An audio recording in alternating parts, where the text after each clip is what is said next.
we are talking about acid and its derivatives, ठीक है। तो कुछ मेथड ऑफ प्रिपरेशन हमने डिस्कस की है, कुछ आज के लेक्चर में हम देखेंगे। तो लास्ट लेक्चर में हमने कॉमन नेम्स और मेथड ऑफ प्रिपरेशन देखे। आई थिंक एल्कोहल वाला हमने कवर किया कि एल्कोहल से कैसे हम एसिड बनाएंगे, उसके अलावा नाइट्राइल के हाइड्रोलिसिस से, और फर्दर और कौन से मेथड देखे हमने, ग्रिग्नार्ड वाला देखा। Fine. Next method of carboxylic acid is from Grignard's reagent. Write down. Fourth method. Fifth one. Okay, fifth one is from Grignard. From Grignard reagent.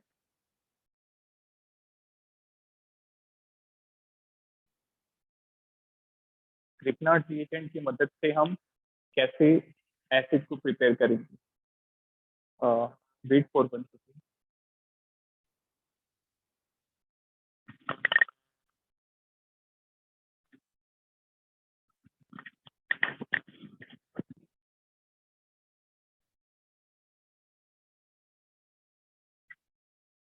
I think आज भी प्लेसेस आपको परेशान कर रहे हैं। टिपिक लाइट बेटा ये वाली पहले परेशान लगती है, सिर्फ इसी लाइट के बेसिस पे क्लास होती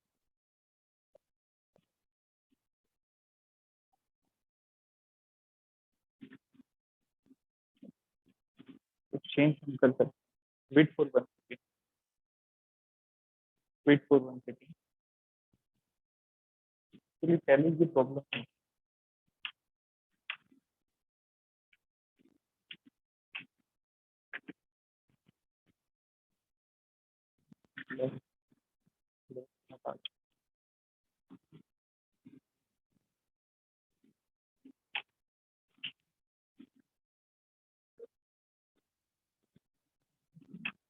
अंदर हो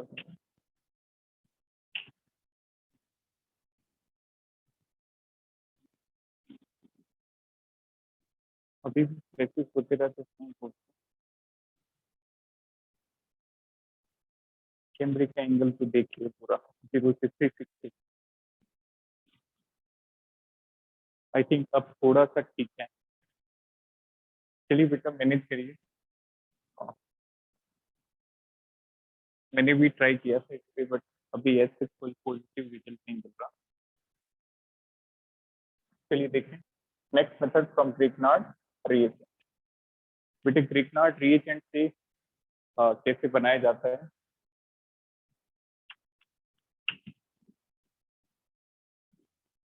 ग्रिग्नार्ड रिएजेंट का अटैक होगा CO2 गैस पे। क्लियर। तो that is attack on CO2 gas, carbon dioxide gas.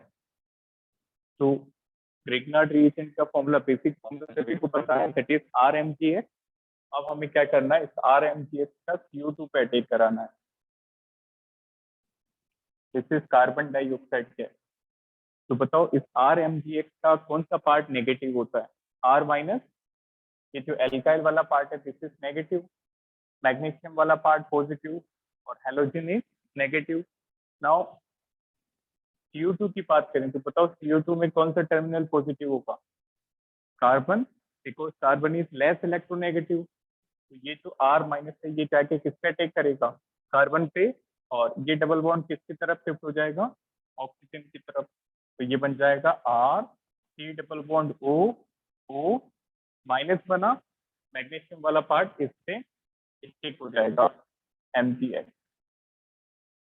अब बताओ इसको एसिड बनाने के लिए, यहाँ पे हाइड्रोजन लगाने के लिए हमें क्या करना पड़ेगा, हाइड्रोलिसिस। ठीक है, simply add water molecule, so that इस तरह से वाटर मॉलिक्यूल ऐड कर दो, तो एक तरफ आपको एसिड मिल जाएगा और दूसरी तरफ बाई प्रोडक्ट। तो acid is R C double bond O OH plus MgOH X, like that.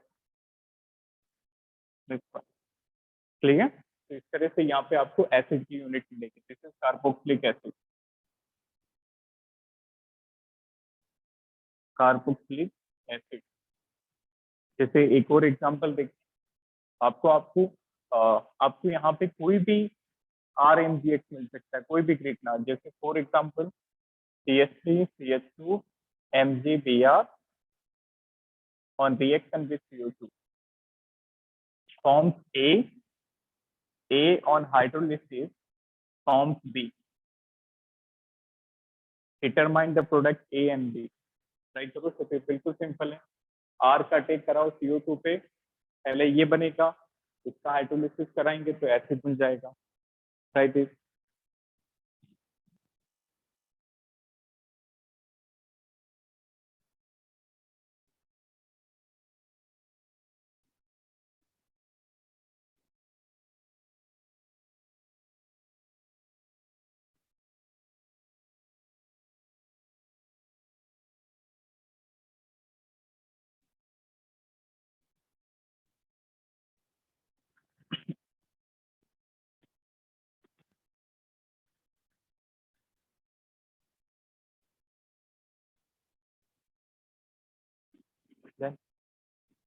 तो कितने कार्बन का एसिड बना?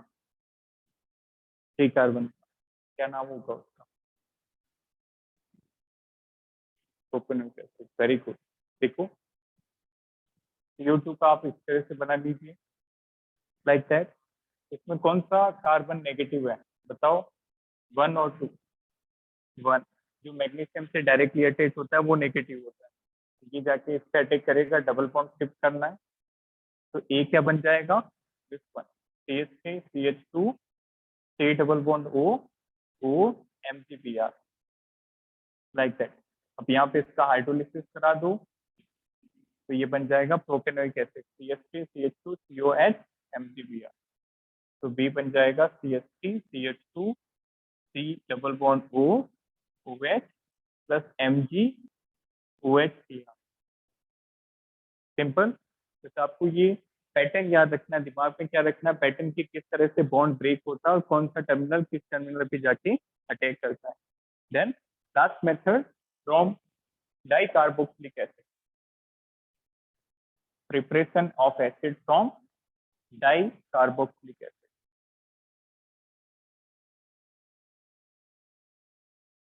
डाइकार्बोक्सिलिक एसिड, तो इसकी मैंने एक सीरीज आपको बताई, ओम्स गेप करके, याद है सभी को?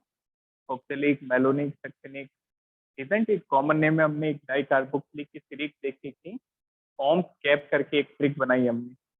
तो डाइकार्बोक्सिलिक एसिड से हम मोनोकार्बोक्सिलिक एसिड बनाएंगे, तो कैसे पॉसिबल है?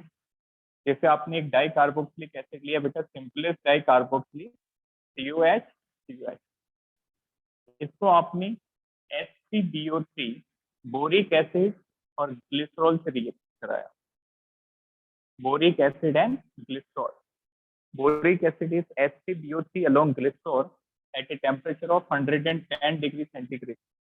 यहाँ से एक CO2 मॉलिक्यूल अलग हो जाएगा, तो देखो जैसे ही CO2 अलग होगा तो क्या बन जाएगा? HCOH, remove CO2, so what else you will get is HCOH.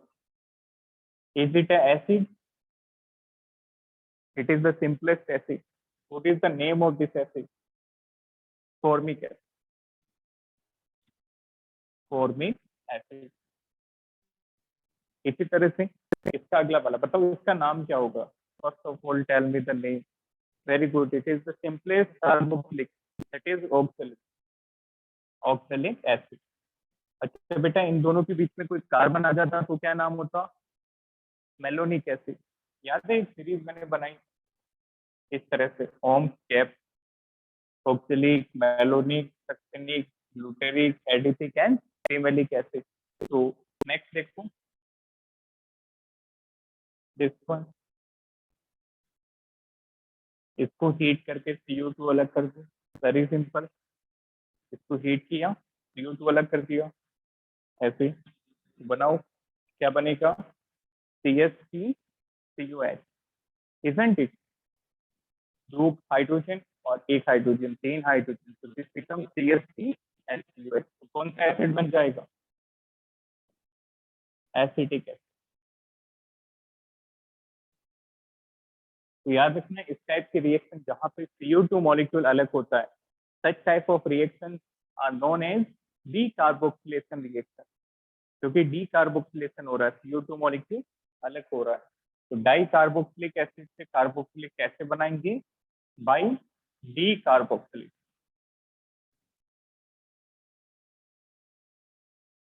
By D carboxylic. Note it down.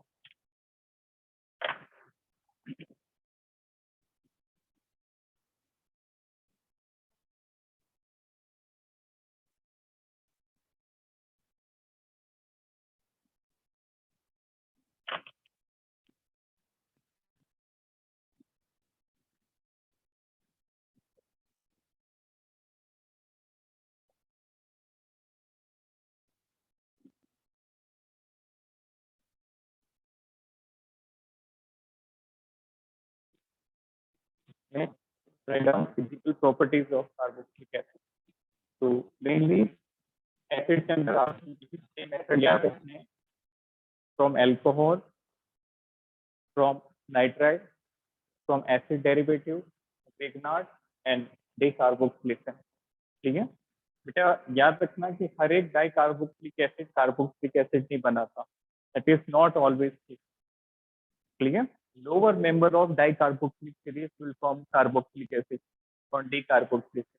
Otherwise एक एक्सेप्शन भी यहाँ पे आप नोट कर सकते हैं, जैसे आपने हाईएस्ट मेंबर लिया, for example you took any other member, that is, let's suppose you took adipic acid। तो एडिपिक एसिड कौन सा होगा? This one. इसके अंदर कोई भी कार्बन नहीं होगा, यहाँ पे एक कार्बन, दो कार्बन, तीन, और एडिपिक एसिड में कितने कार्बन होंगे? 4 carbon.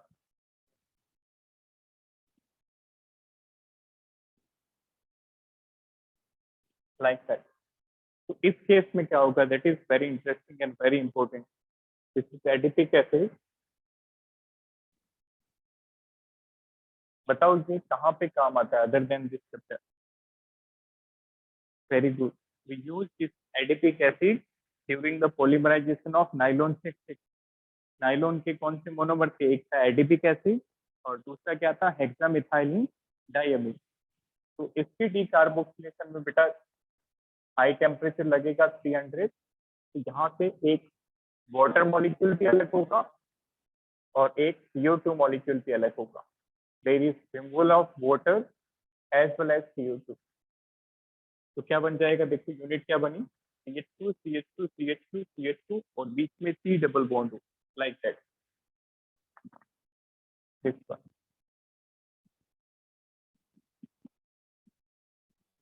This one it is cyclopentanone. तो एक्सेप्शन है, इंपॉर्टेंट है, इसको आप अलग से याद रखें।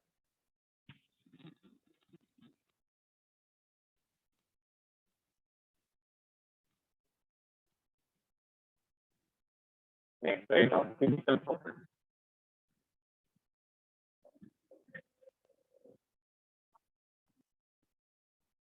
किसके अंदर? एडिपिक एसिड में कार्बन 6 होंगे बेटा, 4 नहीं होंगे। 4 कैसे होंगे? ओवरऑल कार्बन में सारे काउंट करने होंगे। देखो एडिपिक एसिड दिस वन, तो एडिपिक एसिड में 4 कार्बन तो बीच में आ गए और 2 कार्बन एसिड वाले भी, ओवरऑल दैट इज 6 कार्बन। ठीक है, बताओ मेलोनिक में कितने होंगे? How many carbon in malonic? 3। पहला मेंबर क्या होता है? Oxalic, CuH। This is oxalic. इसके बाद इनके बीच में एक कार्बन डाल देंगे तो क्या बन जाएगा? मेलोनिक। 2 कार्बन डाल देंगे बीच में तो क्या बन जाएगा? Succinic. CH2 CH2 CuH CuH, like that. इसके बाद आगे वाला क्या था? Ohms gap, glutaric. ग्लूटेरिक में कितने कार्बन होंगे? 5। और एडिपिक में कितने होंगे? 6। इस तरह से सीरीज चलती है। Simply it is denoted by OMS gap. Oxalic, oxalic में 2 कार्बोक्सिलिक एसिड यूनिट में कोई भी कार्बन नहीं होगा। Then malonic, succinic, glutaric adipase, female. Then next write down physical properties of carboxylic acid. Physical properties of carboxylic acid.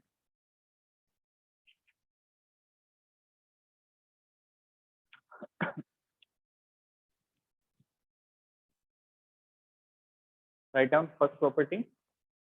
Carboxylic acids are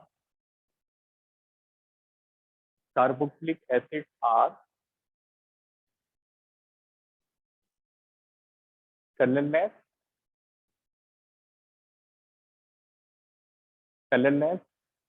liquid with specific smell. Carboxylic acids are colorless liquid with specific smell.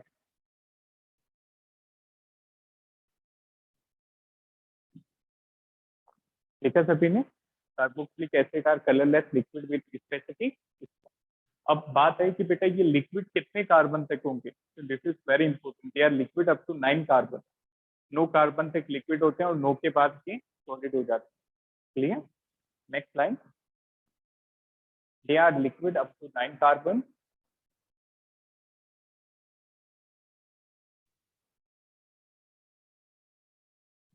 they are liquid up to 9 carbon.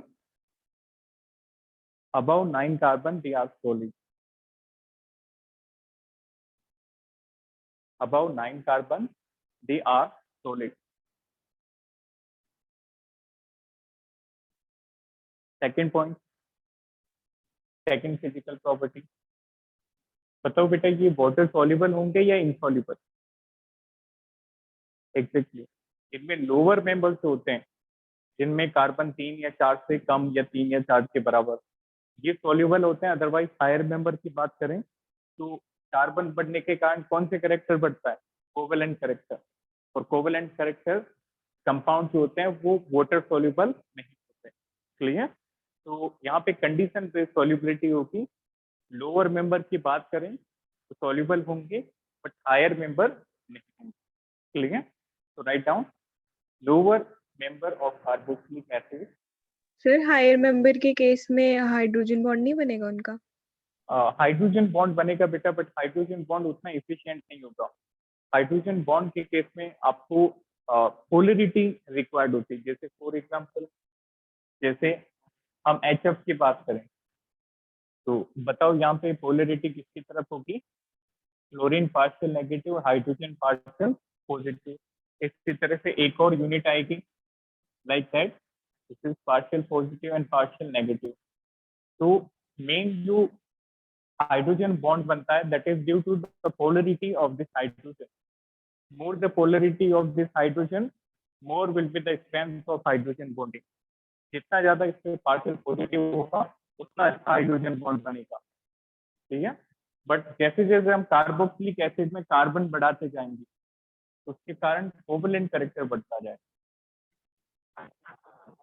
जैसे for example हम इसकी बात करें तो although ये hydrogen polar है but इस part की वजह से यहाँ पे कोवेलेंट कैरेक्टर काफी बढ़ रहा है। Getting my point? जैसे ये यूनिट तो वाटर सॉल्युबल हो जाएगी क्योंकि ये पोलर है, बट क्या ये यूनिट वाटर सॉल्युबल होगी? नो। कोई भी कंपाउंड की सॉल्युबिलिटी देखने के लिए आपको पूरा कंपाउंड देखना पड़ता है। Getting my point? बट जब आप लोअर मेंबर की बात करोगे जैसे फॉर्मिक एसिड, तो इसमें इस यूनिट के अलावा बचा ही क्या? Isn't it? तो due to the covalent character, जैसे आपको याद होगा हमने सॉल्यूशन एंड कोलिगेटिव प्रॉपर्टी में क्वेश्चन किया था, सॉल्यूबल, इनसॉल्यूबल और पार्शियली सॉल्यूबल का, याद है? तो सॉल्यूबल कौन था? जैसे फॉर्मिक एसिड, एसिटिक एसिड। जब ये कार्बन वाला पार्ट बढ़ता है तो वो किस में आते हैं? Partially soluble. क्लियर? तो write down lower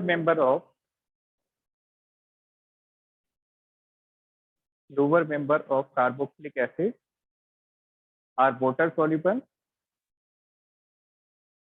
are water soluble, but higher members are partially soluble or insoluble in water. but higher members are partially soluble or insoluble in water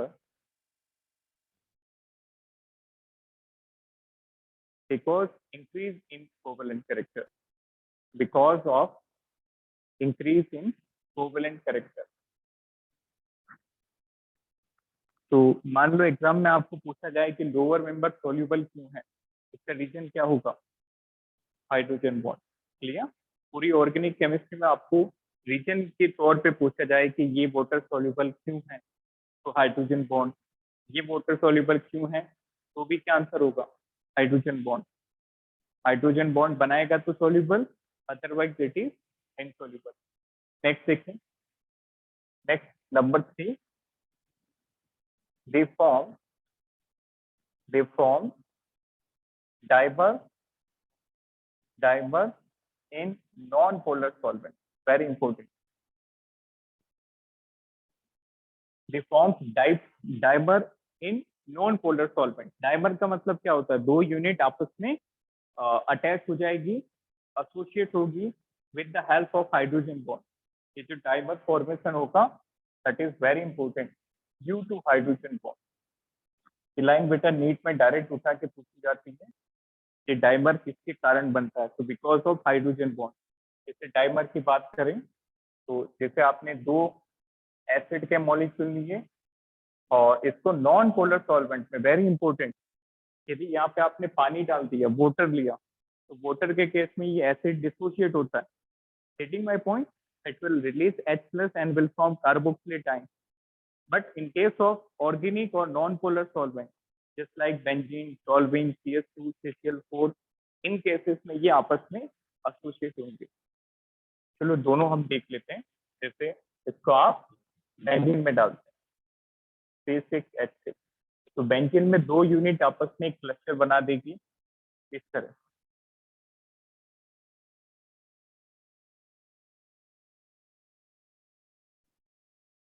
Like that. This is first unit, this is second one. They will engage with each other via hydrogen bond. So this is H bond, which leads to the dimer formation. But instead, if you are taking water as a solvent, then it will dissociate, just like RCO negative along H positive. यदि आपने non polar solvent लिया बेटा, benzene ले सकते हो, टॉलविन भी ले सकते हैं, इस केस में एसोसिएशन होगा, मॉलिक्यूल आपस में जुड़ जाएंगे। बट यदि आपने वाटर एज ए सॉल्वेंट लिया, then dissociation will take place. This is dissociation. Clear? Next property number 4, melting point and boiling point. बताओ किस पे डिपेंड करते हैं? मॉलिक्यूलर वेट पे। याद है स्टार्टिंग से पढ़ते आ रहे हैं, जितना ज्यादा मॉलिक्यूलर वेट होगा उतना ज्यादा मेल्टिंग पॉइंट होगा, directly proportional to molecular weight. Exactly. Branch के कैसे रिलेटेड है? Inversely proportional. ब्रांचिंग बढ़ने से melting point, boiling point decrease, inversely proportional to branching.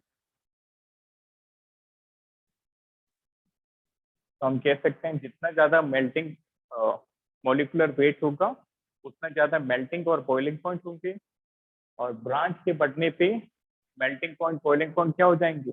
Decrease. Then we can compare the boiling point of these compounds,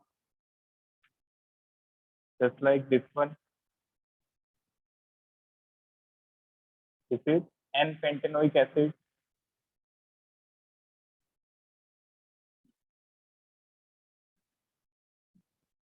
This one,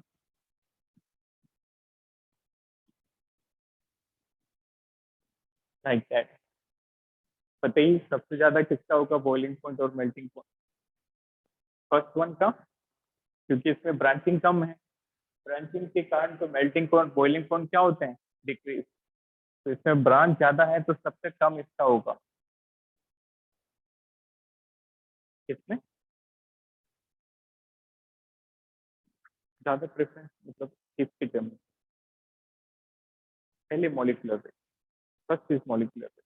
branching is only applicable in case of isomeric acid. ये सारा isomer है, इनका molecular weight same आएगा.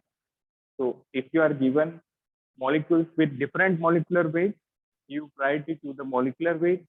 If two or more molecules are having similar molecular weight, then go for that. Just like in this case, all of these molecules are having same molecular weight.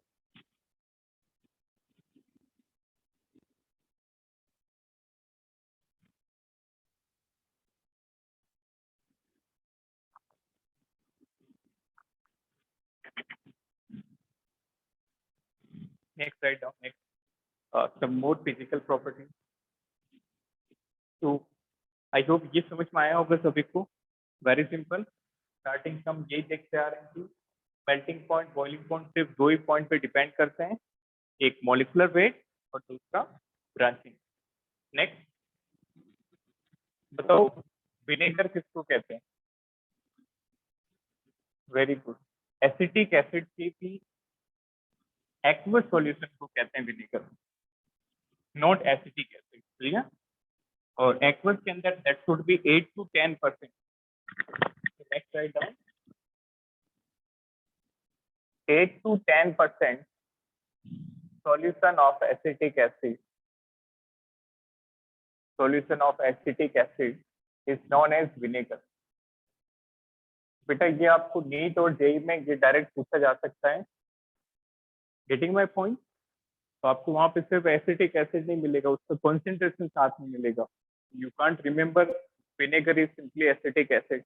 It is 8 to 10% solution of acetic acid. इसका मतलब क्या हुआ कि जैसे 8 से 10, मान लो 8 मान लें, उसका सिग्निफिकेंस क्या होगा कि 8 ग्राम एसिटिक एसिड कितने ग्राम सॉल्यूशन? 100 ग्राम. आया समझ में? If we consider 10% solution, what does it signify? 10 gram of acetic acid in how much of solution? 100 gram. Yeah. Let's write down. In 16 to 20 degrees Celsius, acetic acid exists like ice, known as glacial acetic acid.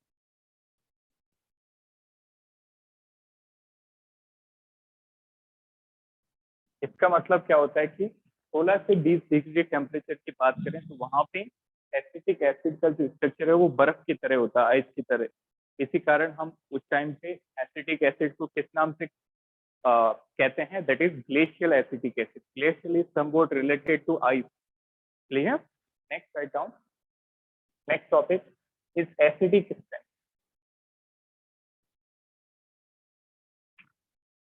Acidic strength of carboxylic acid.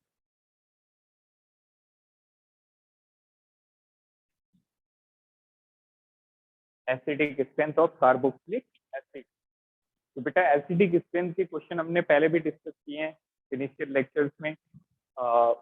GOC में भी हमने compare किया acidic strength, and other than that we also discussed in alcohol phenol ether. ठीक है? तो carboxylic acid की बात करें तो ये क्या करता है? ये H+ आयन रिलीज करता है और H+ के साथ साथ क्या बना देता है? RCO negative, that is carboxylate ion. तो can you tell me which kind of acid is this? Arrhenius, Lowry, Bronsted or Lewis? Which type of acid? Anyone? Very important. Definitions are very important. Arrhenius acid. Arrhenius के according जो H+ देता है वो acid और जो OH- देता है वो base. This is the Arrhenius definition. Lowry Bronsted ने क्या बताया था कि जो H+ देता है वो एसिड और जो H+ लेता है वो बेस. आया डिफरेंस समझ में? आया दोनों का? Arrhenius के अकॉर्डिंग बेस क्या था? OH- देने वाला. और लोरी ब्रोंस्टेड के अकॉर्डिंग बेस कौन सा होता है? जो H+ लेता है. और तीसरा टाइप होता है Lewis acid base. Lewis lone pair से समझाते हैं. लोन पेयर देने वाला बेस और लोन पेयर लेने वाला acid. Clear? So this is Arrhenius acid. Next, we can say acidic strength is directly proportional to electron withdrawing effect -I -m, and directly proportional to +I +m resonance.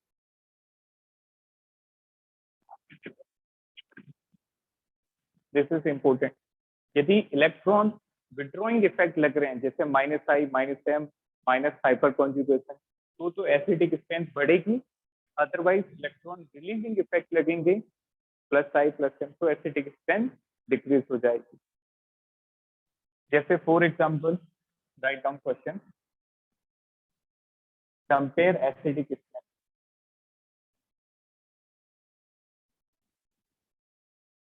Compare acidic strength. So first is बिल्कुल standard question है बेटा, ऐसे हमने alcohol phenol में भी किए थे discuss. First one is this one, CH3 CH2 Cl COH F CH2 COH NO2 CH2 COH. Second example, CCl3 COH CH Cl2 COH Cl CH2 COH. ऐसा एग्जाम्पल जेई मेन में पूछा जा चुका है और नीट में भी मिलता जुलता एग्जाम्पल आ चुका है.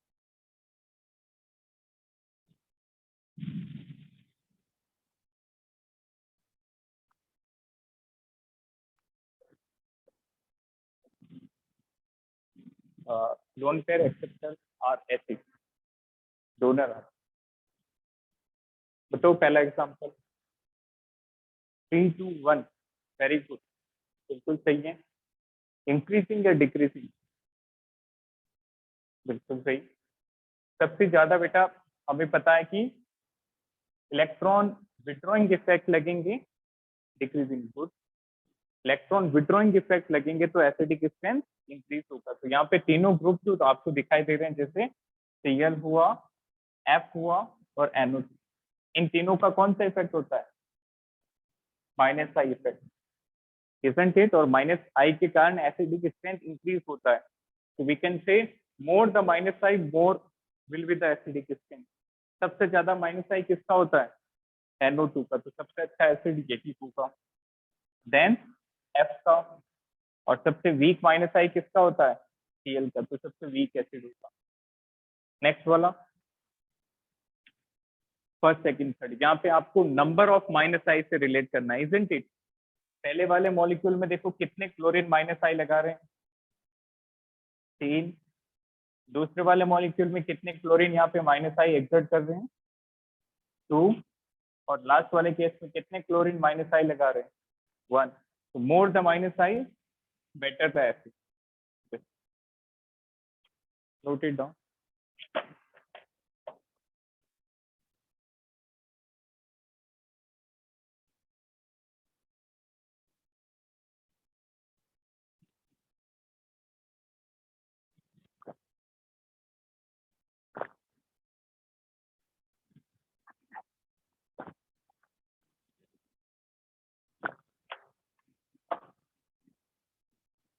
अब देखो इसमें और कौन सी वैरायटी के क्वेश्चन जो है आपको कंफ्यूज कर सकते हैं. Those questions are related to Ka, pKa, Kb and pKb. Clear? So let us define what is Ka and how it is related with acidic strength.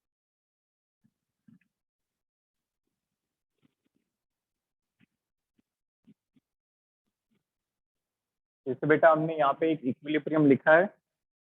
This equilibrium is showing the acidic nature of this acid. Clear? H+ दे रहा है, इसका मतलब acidic nature है. इसका जो constant होगा that is known as Ka.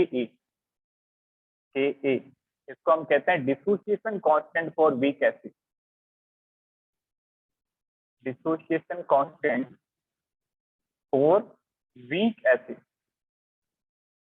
इसके equilibrium constant लिखो, कैसे लिखेंगे, is equal to H plus concentration RTO minus concentration upon RCOOH concentration, like that, isn't it. Equilibrium constant कैसे लिखते हैं, ऊपर प्रोडक्ट और नीचे किसको लिखते हैं, रिएक्टेंट को। और ये जो स्क्वायर ब्रैकेट है ये किसको डिनोट कर रहा है, कॉन्सेंट्रेशन को। Now how we can relate Ka with acidic strength, very important, more the value of Ka, better will be the acid.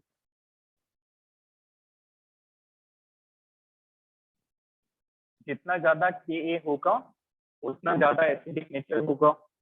Further एक और फॉर्मूला होता है pKa का, ये हमने पहले भी डिस्कस किया कि बेटा कहीं पे भी आपको P मिले, P का मतलब होता है negative log.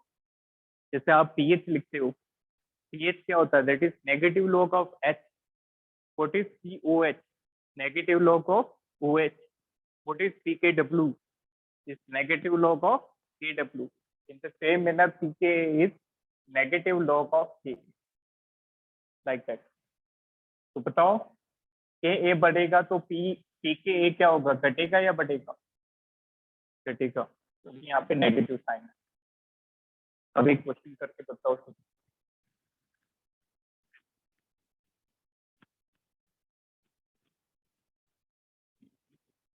Very simple problem, write down, which of following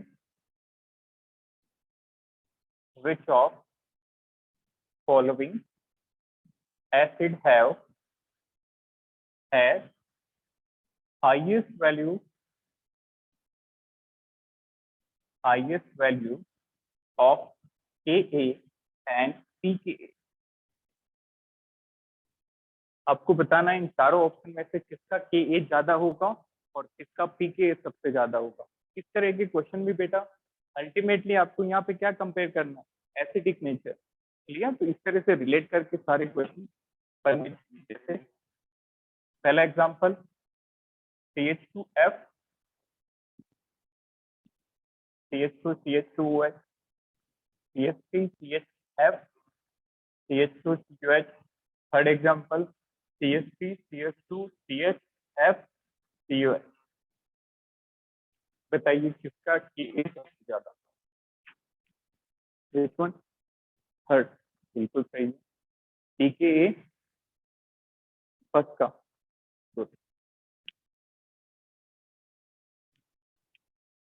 देखो Ka ज्यादा होगा तो एसिडिक नेचर ज्यादा होगा।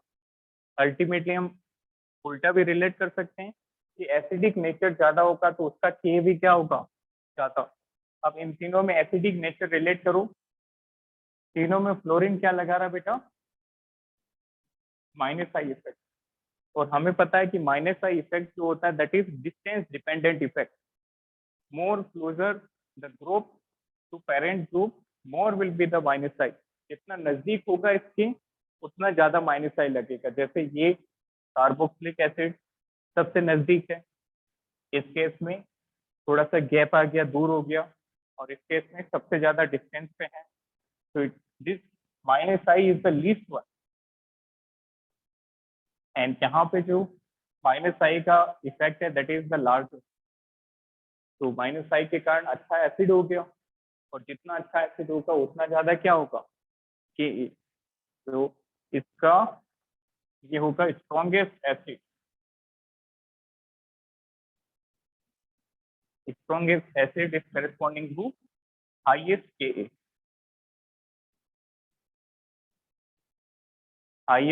वैल्यू। और ये वाला एसिड क्या है, weakest acid, weakest acid, weakest acid, weak acid होगा तो Ka क्या होगा, लो, Ka इसका होगा लोवेस्ट, तो pKa इसका क्या होगा, highest. Note it down.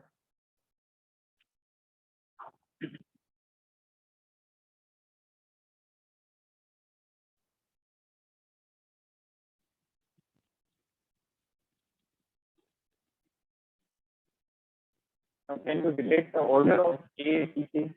Order भी सिंपल है क्योंकि एसिडिक नेचर और Ka डायरेक्टली रिलेटेड है, तो के का ऑर्डर क्या हो जाएगा 3 to 1. Getting my point. It is 3 to 1. ऐसा क्वेश्चन भी पूछा जाता है. What is order of pK 1 to 3. आया समझ में? क्लियर है? 1 to 3 total.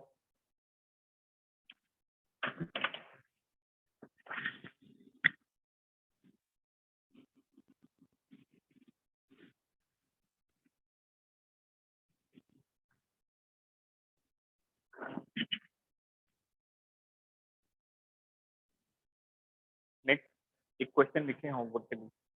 Take a screenshot. Write down one question for homework. Compare the acidic strength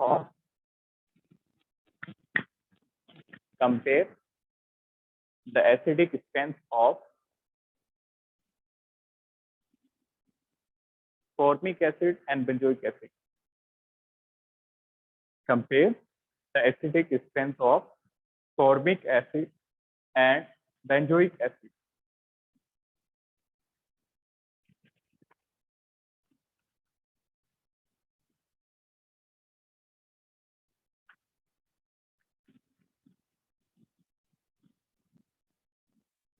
ये क्वेश्चन आप खुद से ट्राई करके आएंगे. Next, write down reactions of carboxylic acid. Next topic, after method of preparation and properties, now we are going to discuss the main reactions of carboxylic acid. देखें, reactions of carboxylic acid.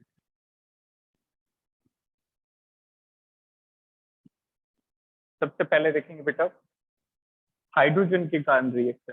Carboxylic acid is like that. This is the structure of carboxylic acid. तो reaction किस तरह से हो सकती है? एक reaction hydrogen के कारण होगी जब कौन सा बॉन्ड टूटेगा OH. एक रिएक्शन OH के कारण होगी जब कौन सा बॉन्ड ब्रेक होगा COH. एक रिएक्शन इस ग्रुप की वजह से होगी.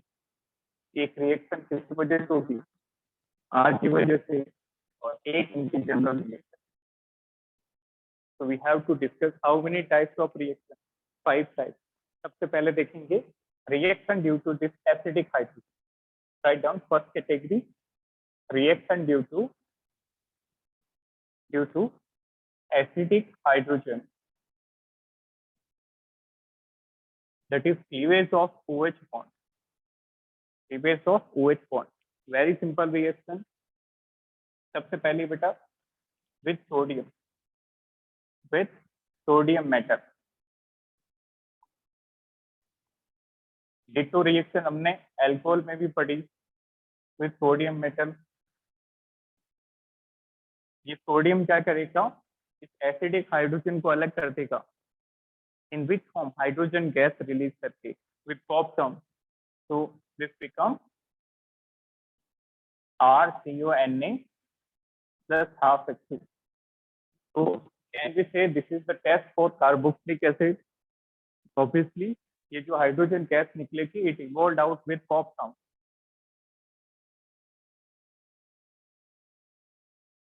It can be considered as a test. Clear? यदि कार्बोक्सिलिक एसिड के सॉल्यूशन में सोडियम 30 डालोगे तो हाइड्रोजन गैस आवाज करते हुए बाहर निकलेगी. And that is a characteristic test for carboxylic acid. So can we separate acid and alcohol by this method? No, क्योंकि alcohol भी ये टेस्ट देगा और acid भी ये टेस्ट देगा. So it is not a characteristic test for acid only or alcohol only.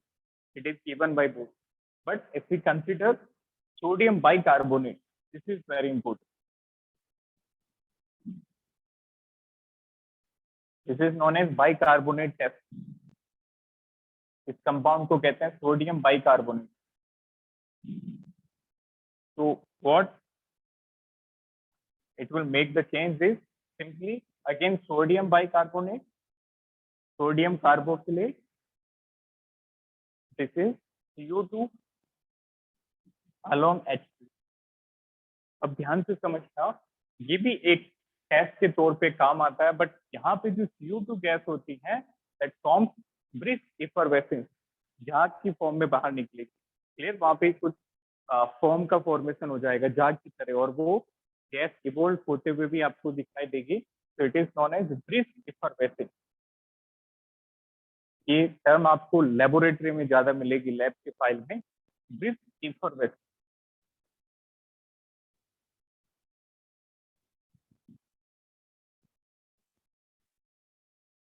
It is another test for acidic group. तो इसमें हम क्या लिख सकते हैं कि carboxylic acid on reaction with sodium bicarbonate evolve CO2 gas with brisk effervescence. Noted? So, is this characteristic test for alcohol also? No. Clear? This is the characteristic test for only carboxylic acid. तो इससे आप पता कर सकते हो कि alcohol कौन सा होगा और एसिड कौन सा होगा। देन जैसे नेक्स्ट रिएक्शन, तो पहली थी सोडियम मेटल के साथ, दूसरी थी बाइकार्बोनेट के साथ, तीसरी ये तो आप खुद से भी कर सकते हैं विथ सोडियम हाइड्रोक्साइड। कंप्लीट करके बताओ। न्यूट्रलाइजेशन रिएक्शन होगी एसिड बेस की।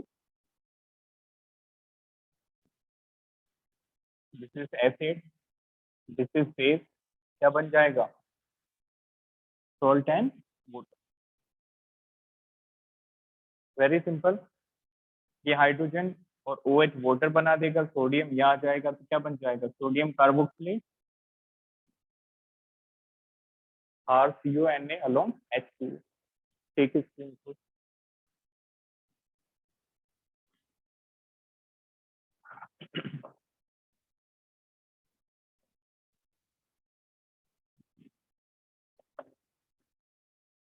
next one more reaction due to this OH cleavage, that is with sodium hydroxide।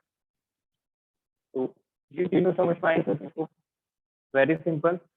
Sodium के साथ क्या होगा? हाइड्रोजन गैस निकलेगी। सोडियम बाइकार्बोनेट के साथ कौन सी gas? CO2 gas, carbon dioxide. और तीसरा क्या था? बेस के साथ क्या बनाएगा? सॉल्ट और वाटर। वन मोर एग्जांपल,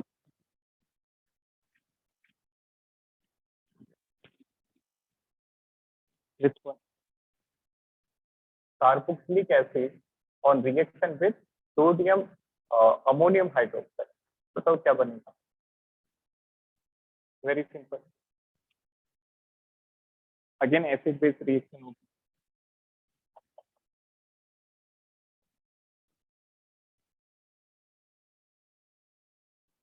ठीक, एसिड बेस में क्या निकलता है? वाटर। ये वाटर की टर्म में अलग हो जाएगा और बन जाएगा RCOONH2।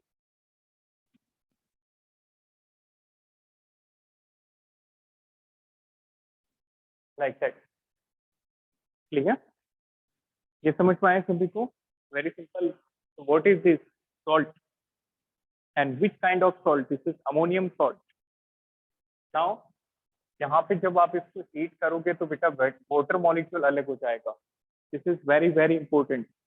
और जैसे ही वाटर मॉलिक्यूल अलग करोगे तो बताओ किसका फॉर्मेशन होगा? H2 यहाँ से हटाओ, वो ये हटाओ, तो ये बन जाएगा amide, RCONH2। Very important, there is formation of amide like that. ये समझ पाए सभी को कैसे हमने बनाया अमाइड? हीट करने पे क्या रिमूव हुआ? वाटर। वाटर का हाइड्रोजन कहाँ से निकला? NH4 से, और ये O हट गया तो बन गया अमाइड। और इसके आगे की भी रिएक्शन हम आगे वाले टॉपिक में देखेंगे। मान लो यहाँ पे आप P2O5 डाल देते हो, P2O5। P2O5 is phosphorus pentaoxide which is a dehydrating agent। ये किसका काम करती है? डिहाइड्रेटिंग एजेंट का। तो डिहाइड्रेशन का मतलब क्या हुआ? वाटर मॉलिक्यूल अलग हो जाएगा। कहाँ से हटेगा वाटर? ये वाला। तो ये बन जाएगा cyanide. P2O5 is a dehydrating agent।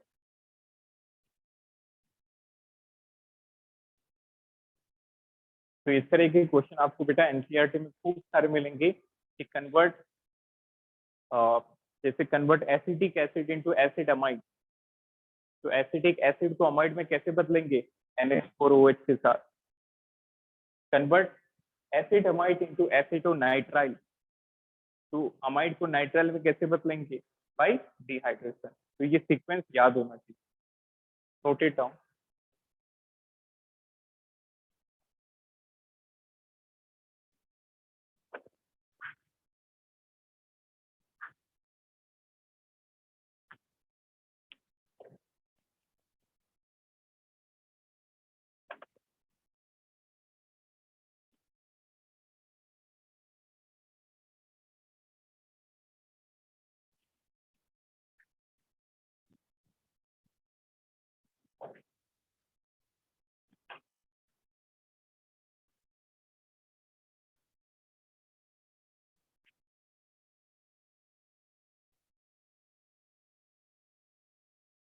Any doubt in today's lecture?